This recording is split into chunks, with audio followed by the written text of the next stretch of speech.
გაეროსა და საქართველოს შორის 2026-2030 წლების თანამშრომლობის ჩარჩო მუშავდება. მდგრადი განვითარების თანამშრომლობის მიმართულებები დღეს სახელმწიფო უწყებისა და გაეროს სააგენტოების წარმომადგენლებმა განიხილეს.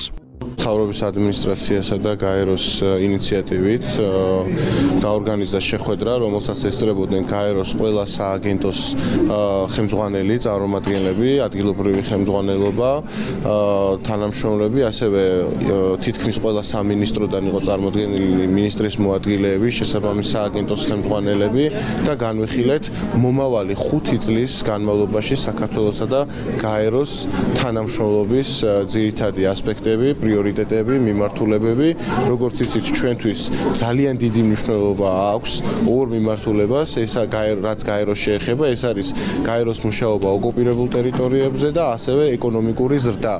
ეკონომიკური ზრდა, რომელიც უნდა იყოს მწვანე, რომელიც უნდა იყოს ინკლუზიური, ვიმშელეთ ასევე სხვადასხვა პრიორიტეტზე, რომელიც შემდგომში საფუძვლად დაედება გაეროს ყველა სააგენტოსა და შესაბამისი სამინისტროების უკვე სამოქმედო გეგმას.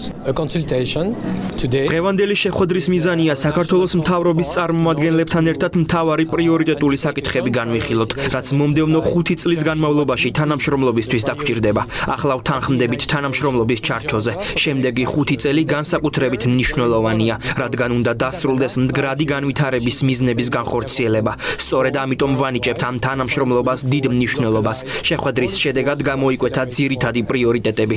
გვექნება განხილვები აკადემიურ წრეებთან და სამოქალაქო საზოგადოებასთან. საბოლოო ჯამში გაფორმდება ერთიანი თანამშრომლობის ჩარჩო, რომლითაც მომდევნო 5 წლის განმავლობაში ვითანამშრომლებთ, რათა ამან დადებითი შედეგები მოუტანოს საქართველოს მოსახლეობას.